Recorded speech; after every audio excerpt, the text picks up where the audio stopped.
বয়স এবং উচ্চতার অনুপাতে বডি ওয়েট কম বা বেশি যাই হোক না কেন সেটা কিন্তু বেশ কনসার্নিং ফ্যাক্টর।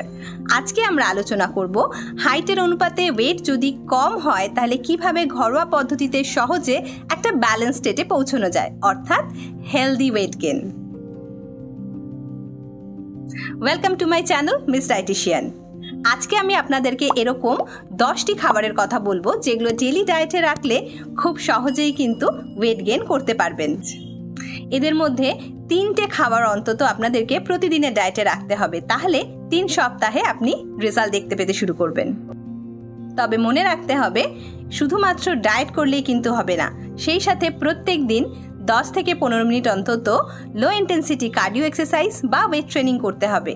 10 থেকে 12 গ্লাস জল পান করতে হবে। অবশ্যইভাবে রাত্রে 7 ঘন্টা অন্তত ঘুমোতে হবে। তামাকজাত এবং অ্যালকোহলযুক্ত নেশা যদি থাকে তাহলে সেই নেশা পরিত্যাগ করতে হবে, এবং কেউ যদি রেগুলার মাস্টারবেশনে ইউজ টু হন তাহলে কিন্তু সেই বদ অভ্যাসটাও ছাড়তে হবে। এবার দেখে নিন কোন কোন খাবার কিভাবে খেলে হেলদি ওয়েট গেইন করতে পারবেন। Number 1, dry fruit mix. কাঁচা বাদাম, সয়াবিনের বীজ, কিশমিশ সব মিলিয়ে 1 মুঠো মতন রাত্রে জলে ভিজিয়ে রাখুন। সকালের প্রথম খাবার হিসেবে এই ভেজানো বীজগুলোর সাথে 4-5টি খেজুর নিয়ে সেরে ফেলুন আর্লি মর্নিং স্ন্যাক্স। নাম্বার 2, বানানা কার্ড স্মুদি।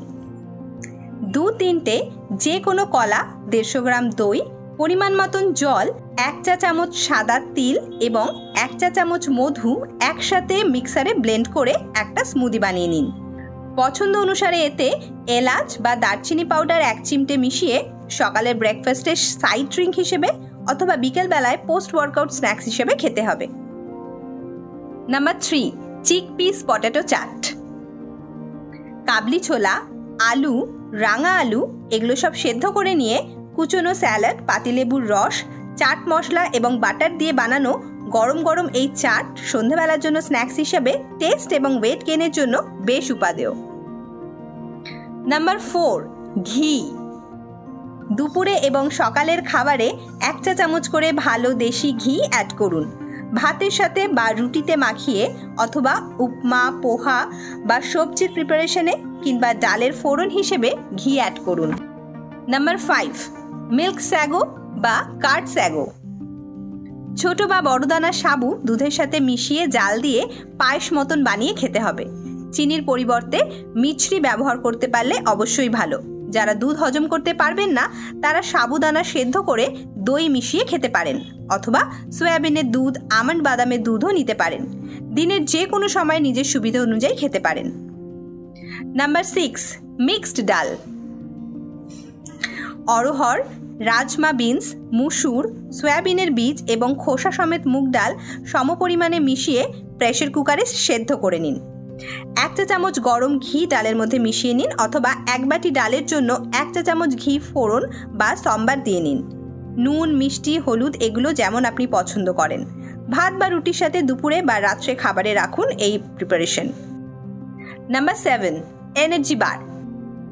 সাদা তিল, কাজু বাদাম, চীনা বাদামের সাথে গুড় দিয়ে নাড়ু, লাড্ডু অথবা বাদাম চাকতি বানিয়ে নিন বাড়িতে। খিদে পেলে টুকটাক স্ন্যাক্স হিসেবে বা নিয়ম করে সকাল সন্ধ্যায় স্ন্যাক্সের সাথে খেতে পারেন। Number 8, steamed rice mix. Gobindobhog চাল, মুসুর ডাল, আলু এবং আপনার পছন্দের যে কোনো সবজি স্বাদ মতো নুন, কাঁচা লঙ্কা দিয়ে সেদ্ধ করে নিন। গরম ভাতে 2 চা চামচ ঘি বা মাখন দিয়ে রাতের খাবার বা সকালের জল খাবারে রাখুন এই সেদ্ধ ভাত। Number 9, fruit raita. Low fat টক দইয়ের মধ্যে আঙুর, বেদানা, সবেদার টুকরো, আপেল কুচির সাথে 1 চা চামচ শুকনো খোলায় ভাজা সাদা তিল এবং কিছু কালো কিশমিশ মিশিয়ে রায়তা বানিয়ে নিন। মিড মিল স্ন্যাক্স হিসেবে সকালের দিকে খেতে পারেন। Number 10, supplement. যারা এতক্ষণ ধরে বলা খাবারগুলোর কোনোটাই ডেইলি ডায়েটে ইনক্লুড করতে পারছেন না অথবা কোনোভাবে খাবারের পরিমাণ বাড়াতে পারছেন না, তাদের জন্য অবশ্যই একটা মেডিকেটেড সাপ্লিমেন্ট ডায়েটে ইনক্লুড করা প্রয়োজন। আপনার জন্য ঠিক কোন সাপ্লিমেন্ট কতটা পরিমাণে ইনক্লুড করবেন এবং কিভাবে খাবেন সেটা জানার জন্য আমার সাথে অবশ্যই যোগাযোগ করতে পারেন। আজকে আমি আপনাদেরকে অনেকগুলো অপশনের কথা বললাম। এই জিনিসগুলোকে ঘুরিয়ে ফিরিয়ে আপনাদের ডায়েটে রাখুন, অবশ্যই সুফল পাবেন। যারা এই অপশনগুলোতে ফিট হতে পারছেন না তারা কি ধরনের সাপ্লিমেন্ট ডায়েটে ইনক্লুড করবেন এবং সেই সাথে ওয়েট গেইন করার জন্য কেমন ব্যায়াম করা দরকার সেই বিষয়গুলো জানতে স্ক্রিনে দেওয়া হোয়াটসঅ্যাপ নাম্বারে আমার সাথে যোগাযোগ করতে পারেন। Stay connected, stay healthy.